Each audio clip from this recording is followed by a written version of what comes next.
leave things running there. Just see what's going on.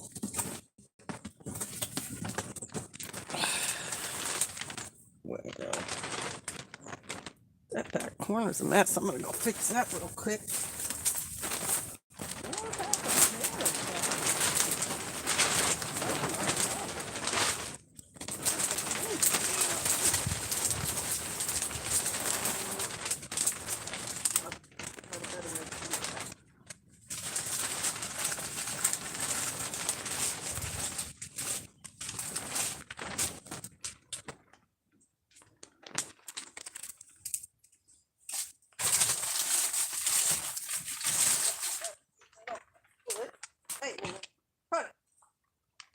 Time for that nonsense.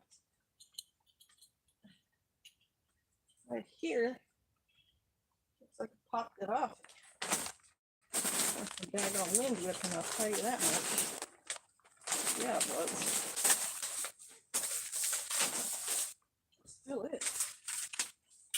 Too crazy. Alright, now. Now, oh yeah. That's probably at least one person. All right, there's 16 people. Holy schmackarolis. Shalom, Stephen Wilson. Saw you right off today. Good, Stephen. And there is Kay Curry and Chasing Life. Shalom, Shelly W. from Southern Oregon. And there's NWA Prepper. Howdy, brother. Whew, Lord. Hello, Sister Kate. Sounds like you're taking care of business. Shalom, happy prep day and hope for a nice Shabbat for you all. You too, Island, Maine. Shalom. I had to take care of that corner back there. And I've only got about half an hour. You know me. There is a timer on this phone here. I've got a venison roast in the wood stove. And I've just cooked a dozen eggs on the stovetop and a dish to share for some Shabbat's lunch tomorrow. It's a fried bison hamburger with some cabbage and some onion, and I put it in a crock pot, and we have now electricity enough to kind of keep it warm, so that goes to the brethren. Ooh, look how bright it gets in the morning. And I don't know how your prep day is going for you, but I did a whole lot of my prep work yesterday. I did all kinds of things yesterday, from wrapping up the trees because we've got a frost coming tonight supposedly, to putting out laundry, bringing in laundry, to getting in here and planting. Let me show you. You can kind of see behind me. I've got more stuff planted, and I've got stuff on the other side too. This is a turnip going to seed, but there's Brussels sprouts and there's cabbage in here, and the peas are up. Let me show you the front corner. The peas are up. Then I got some more like broccoli and some more cabbage and some strawberries. So it's kind of like cheating that a lot of what's in here is bedding plants. I do what I can. I do have I do have 6 cabbages coming up from seed. I finally saw the seed coming up. So that actually makes me feel good. And then I have some cuttings off of some trees that I'm trying to get to actually, root and become alive. And they are planted in a planter over there, and they're kind of getting some leaves on them. It's wonky in here. So last night it was cold and windy. I think our low was 37. Everything sounds good except for the Brussels sprouts. Never could get a taste from them. Lamb keeper, the way to eat them is steamed. Just steam those things until they're soft and then eat them. They're absolutely yummy. They're like broccoli. Vacuum packed all morning. More veggies in the dirt this afternoon. Excellent, Ken Warland. And there's Age. Shalom, Aid. How you doing? Back in the land of warm beer and fried fish, man. It's pretty cool. What's I talking about, y'all? I was prepping. Oh, I was cooking on the wood stove because it was 37 last night, and then today it was only supposed to be a high of 50. So last night one of the things I did last night was to close down the greenhouse, get all the plastic back down and clamped the corners and make sure it's airtight. So last night the water didn't freeze, and it didn't, and so the plants don't get too cold. Well, I left the plastic on because today's high is only around 50, and I thought, it should be fine in there. And I came in here to do this live stream. Guess what temperature it was in here? With 50 degrees on the outside and 37 last night. Happy Prep Day, says Patty Sanchez. Shout out to Patty and Lamp Keeper. And who else is a channel member? Stephen Wilson. Shout out to y'all, channel members. They financially support the channel. Y'all are subscribers, all y'all. Okay, Stephen said 105. You're close. Everything is looking great. The tunnel itself and the plants within. Praise Yah. Yeah. Well, it's easy when you buy bedding plants, right? You're not doing them from scratch, but I'm hoping those cabbages will come up too. 87 says Chasing Life. 95 says Shelly. I shred Brussels sprouts, toss them in olive oil with salt and pepper. That would be absolutely delicious, Patty. Then broil them crispy. They taste so good. 90s? It was 111 in here, y'all. I know, it's insane. It was, I don't think it's getting, like today's high is supposed to be 54. So I'm thinking, yeah, it'll be around 100. I think 100's okay in here. I came in here and I noticed like the soil around the broccoli had dried up, and I'm like, what's going on? 111. It's insane. This thing works way too well. And I closed the end. Well, you can see it. I closed them last night. I clamped them shut, but the wind yesterday just tore them up. There's a space right up there. If I can get you up that close, where the plastic is not connected at all. It just ripped up my women engineering, and it lets the air run through the whole tunnel. But 111. So I opened the door and I just lifted up one corner. I only lifted up one corner, and it came down to, sorry, I wanted to lower this. It came down to 78. So that's why it's bearable in here right now. There's no way I could sit in here if it was 111. No. All right, let me try to scroll up. Mama Hen's Roost. Shalom, Sister K. We're preparing for snow and negative temps next week, even though it's 75 today. That is a huge difference, man. That makes me and plants get very confused. That sounds delicious. The only way that I enjoy Brussels sprouts is roasted that way. Yeah, my daughter-in-law roasts her Brussels sprouts on a cookie tray in the oven with a little olive oil and, salt and pepper, and they come out tasting really good. If you like broccoli, if you like steamed broccoli, you'll like Brussels sprouts. You just have to cook them right. So today we have a guest, someone who's been here before, very helpful person from Colorado. He's coming in, and that's where Pastor is right now. And then I had a meeting to plan Passover activities for when people come for the meal here this morning. And then I got my chores done kind of late. And last night I went up to the meeting hall to check my incubator, because I've got an incubator going up there, a little one with like 10 eggs in it. And I heard cheeping coming out of that incubator. Beep, beep, beep. So I went in there, and there was a live chick in that incubator, which I was not expecting, because I thought I had put all duck eggs in there. And there's that one hen down in the orchard who's running around with the ducks, but I have no idea what color egg she lays. I assume she laid a white egg. And so I guess I picked up some of her eggs too when I put the quote-unquote duck eggs in that incubator.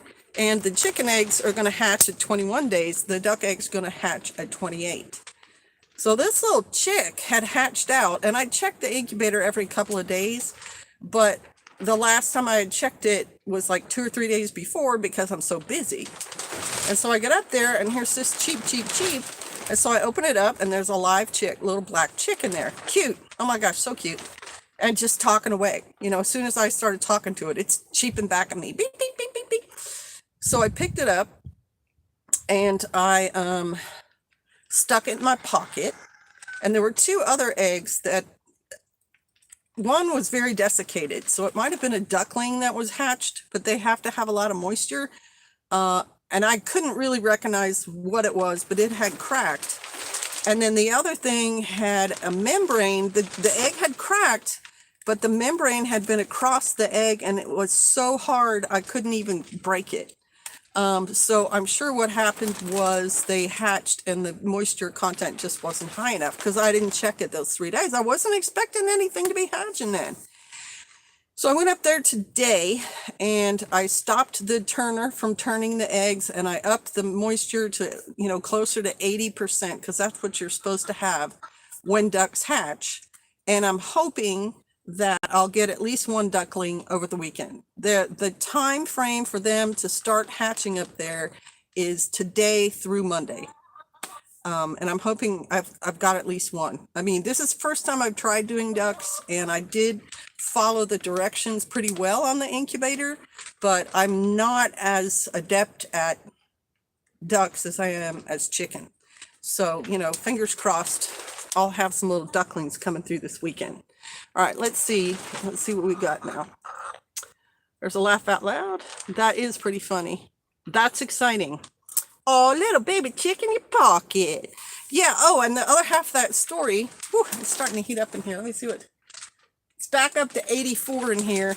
And yesterday, the humidity, I was in here pouring water and planting those plants and everything, was 40%. We're back to 11%. Terrible. I'm actually thinking, when it's the hottest time of the year in here, instead of trying to keep plants going in here, although I'm sure the tomatoes and the cucumbers will love it, I was thinking I should start dehydrating things in here of how hot it gets. But anyway, back to the chick story. So windy, cold. I keep the chick in my pocket. I did dip its beak in some water just quickly so it could get a drink, and it did that. And then I came down to my chicken coop, trying to think in my head, how am I going to deal with this chick? And my plan was to just put it in a bin with a jar with the candle to keep it warm, and just, do that for like 3 weeks till it's big enough to introduce to the flock. And when I went into the coop, I had forgotten, I've got a hen in there who's been sitting on eggs. She's been broody now, and her first clutch of eggs, she just decided to start sitting on, and they went bad. One of them exploded, and it was terrible smell, and it didn't work. So I cleared all those eggs out, threw them away, and I stuck new eggs under her, and she's been on there about a week. So she really only has 2 more weeks, right? Well, I went in there with that little chick, and it was peeping. As I walked up, all the birds were looking over it because I could all hear it cheeping in my pocket. And when I went in there, she immediately started talking to it. She was like, bark, bark, bark, bark, bark, bark, bark. And so I took the chick and I held it up to her, because not every broody hen likes chicks that they don't hatch themselves. Like, I've had some broody hens who attack chicks that are not ones they hatched, and came even when I stuck the chick underneath them and it comes out from underneath them, they still attack it.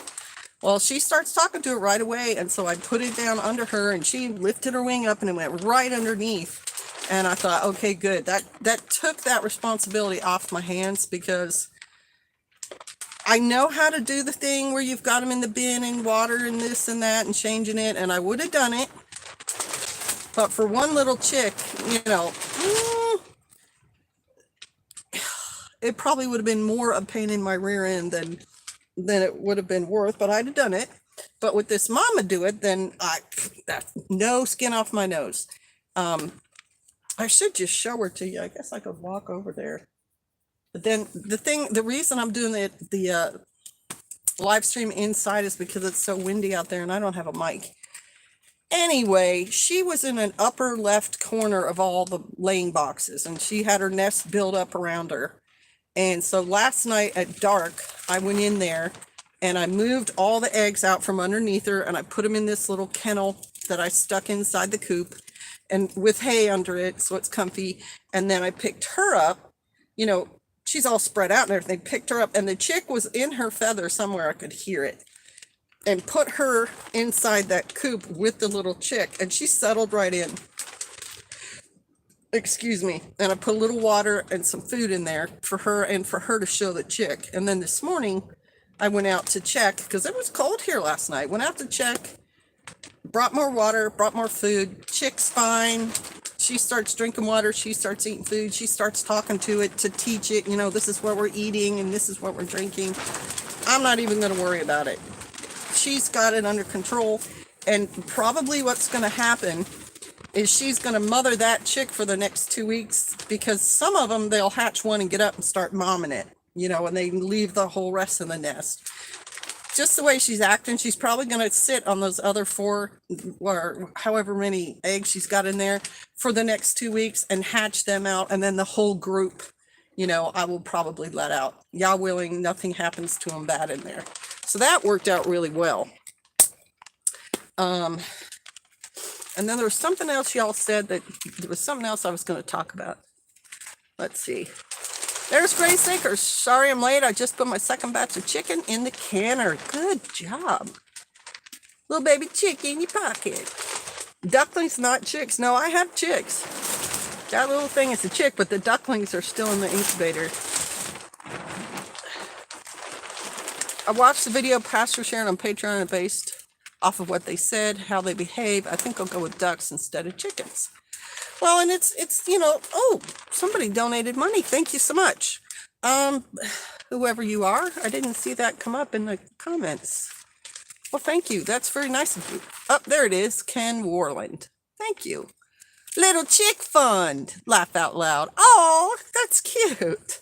Man, that chick's rich. I should take a CD out in its name. Your name. Oh, shoot, I lost my train of thought again. What'd you guys say again? Hang on. I've never hatched any eggs yet, Grace Acres. This is an incubator, Grace, and it's really not too much money. Hey, Andy. It's really not too much money, and it was on Amazon, and it does everything. It just makes it a lot easier. The one I had before, I turned all the eggs by hand. I don't have time to do that right now. So I got one that'll turn it, and you just check your humidity. This is the, here, I can show you this. This is the humidifier hydrometer I ordered from Amazon. Whoop, it's upside down. It's showing the humidity is 10%, and then the temperature is whatever it says in that corner. I don't know, 80 something. 90. It's 90 in here right now. 90. There we go. I have a little one of those inside of it because for ducklings, the water content's got to be up higher than it is for chicks. But yeah, it basically did it itself. Sorry, phone spazzed out. No problem, brother, but you missed a really great story. Ducks, something harder if you have harsh winters. Ducks can be harder if you have harsh winters. I don't know, Mama Hen's Roost. Our ducks did fine with the cold down here. Didn't seem to bother them. We had 20-degree weather, 10-degree nights, something a couple of times. And I have them in a decent shelter with dry bedding, so they did okay.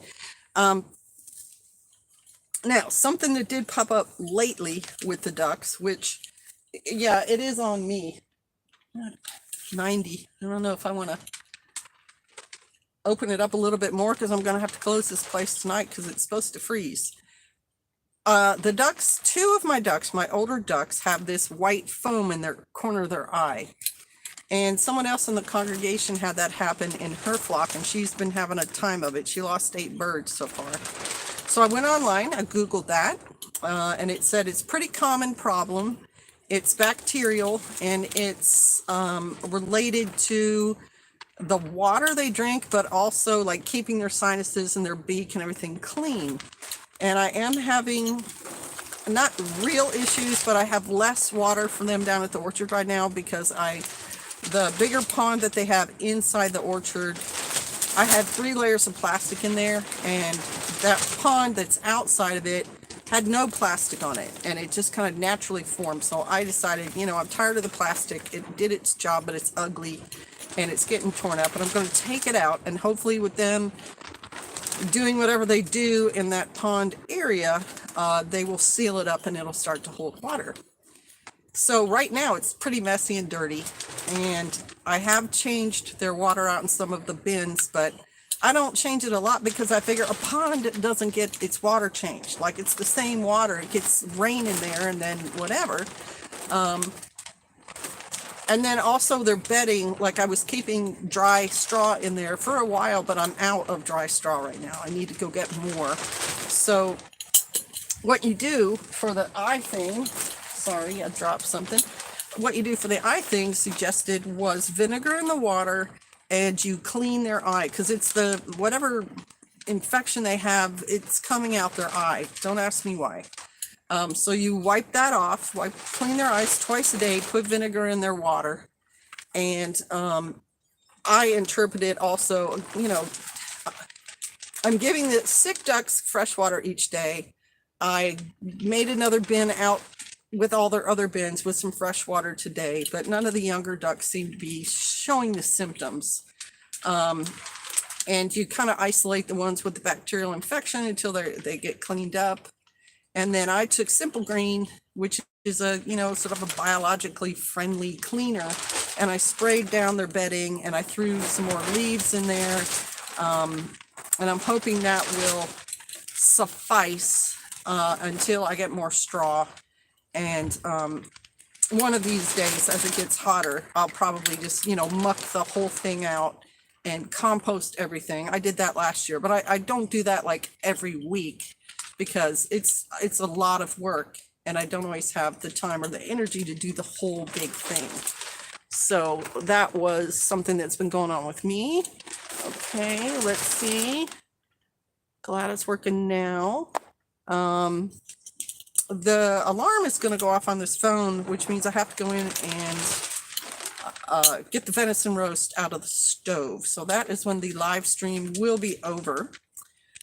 If you all have anything you want to ask or comment on, I haven't watched any news. Hey, Rain Cat, shalom. She posted some pictures on Instagram lately that were just, she's such a good artist, a really good artist. And she's got some really cute pets too, and her own homestead. Just caught you live. Yeah, we probably got about 10 more minutes. Rain Cat, if you have any questions or comments. Oh, thanks, Grace Acres. Yeah, when the wood stove's going, I actually feel guilty if I don't have at least a couple of things cooking on it, because it's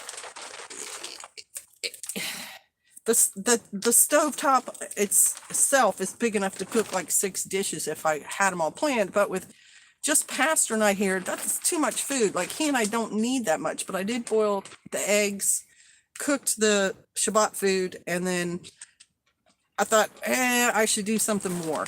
Like if I had chicken, I would have cooked chicken in there with some Italian dressing on it and just let it bake. But we've got more beef in the freezer right now. And so I went through and I found a roast we had, venison roast, and I'm like, all right, that'll do. If we don't eat it for dinner, because he said he's not hungry, doesn't want a big dinner, and I'll probably just have salad because I had a big lunch, we can always have sandwiches with it later. I never get notifications, but glad we'll rewatch. What does venison taste like? What are you cooking? There, I just said it all. Venison tastes kind of like lamb. If you go get a lamb chop at the store, venison kind of tastes like that, but a little bit different. It's a little bit earthier, I guess is the way to say it. It's a very lean meat, so if you cook it, you don't want to overcook it. I like to roast it. And like I said, if, you know, just like a roast, mashed potatoes, have some green beans with it or something. But if you don't want to, you can use it for sandwiches. You can slice it afterwards. And it's got a kind of like lamb kind of flavor.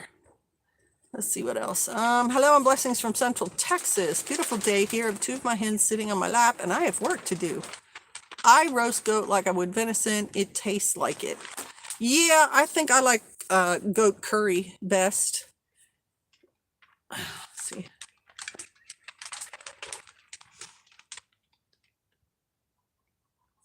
Okay.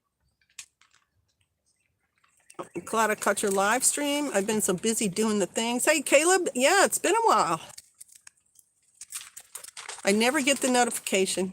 I did put just a real quick thing in the community section, and I sent a thing out on the Instagram. Low and slow with garlic. Low and slow with garlic, red wine, and rosemary. This particular one, I put teriyaki, olive oil,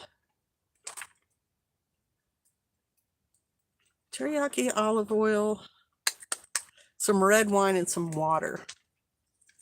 And I don't think, sometimes I put Worcestershire. Good way to put it, Sister Kate. Said 8.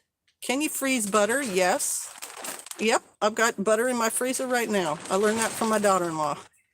2 London broils on the barbecue right now. Hunter Kirk, you're going to have a big meal, brother. I forget about London broils, too. I thought about making some kind of bread in the oven, but then again, Pastor doesn't want to eat bread right now, and you know,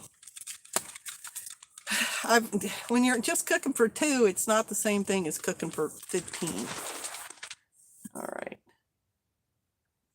I want to make ghee, but worry I'll burn it. Any suggestions? I haven't made ghee myself, Grace Acres. Butter is getting ridiculously expensive, and I thought ghee came from butter. Like you have to cook the ghee.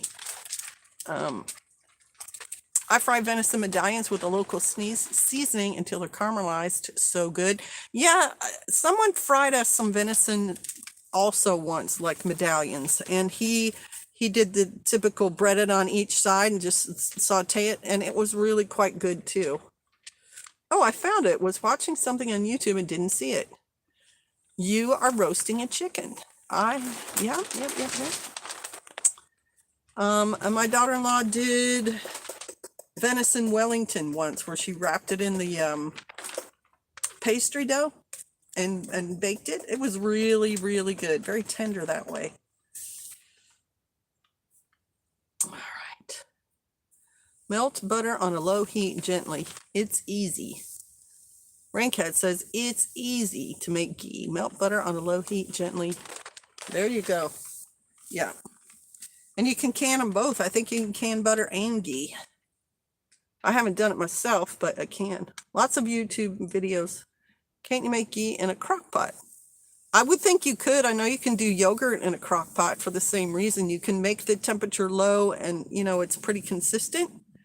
You cook butter to make ghee. I got lots frozen, but wanted to make some shelf stable. Yeah.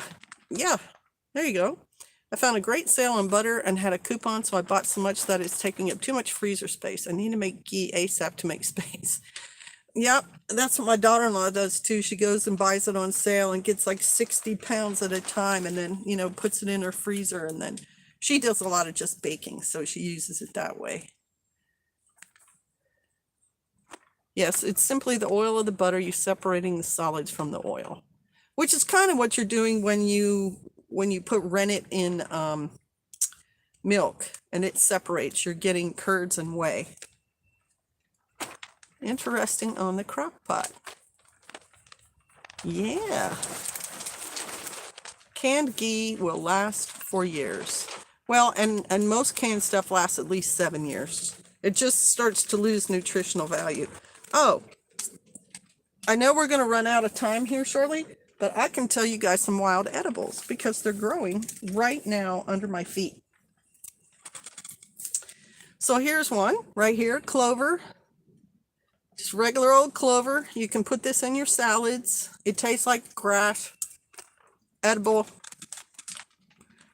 Yep. Good for you. You can eat the flowers of clover too.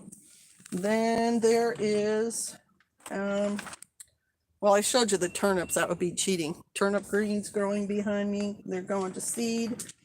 Here's some wild lettuce. Ugh. I'm so lazy, I don't want to get off my chair. There's some wild lettuce. This is one of the ways it looks when it's growing, and it's got a milky white sap on the inside. You can eat that, same thing in your salad. It's got little tines along the back of it. It's probably going to be hard to see that because the ones on this leaf are really, really small, but they're along this spine of it. Same thing, tastes like grass. Good for you, throw it in your salad. Okay, this, I think it's called chickweed. But if you guys know for sure, please let me know. I know it's something that grows here a lot, and I thought someone told me this is chickweed. Ooh, that lettuce is a little tangy too. Okay, That little guy's got some kind of white blossom on it. Here is, oh, what's this called? It's not dead nettle, but it's got a purple flower. I think this is called like henbit. Henbit. If you see kind of like the flower or the green is got a really particular scalloped edge to it. You see that? And the leaves are spaced apart. Henbit's good for you too. I put it in salad, edible. All this stuff tastes very green. And then I think there was one more. Oh yeah, curly dock. Yeah, right here. There's the curly dock leaf. Now you notice it's very rippled, this leaf. Very, very ripply, okay? And these leaves can be huge. They can be a foot long. It grows kind of like a dandelion. It's several leaves at a time on the plant. Yeah, that is curly dock. And it's better to eat the small new leaves. I read somewhere that this is a noxious weed or something. It's not considered valuable, even though to me it's valuable because the goats love it. And the chickens will eat it too. And it said in the spring, young leaves, you can eat it. I usually saute it. It's got kind of a bitter lemony flavor to it. So that was it. Curly dock, henbit, clover, chickweed, and what was the other one? And wild lettuce. There you go. Right here in my greenhouse, just growing all over the place. And you probably got them out in your backyard.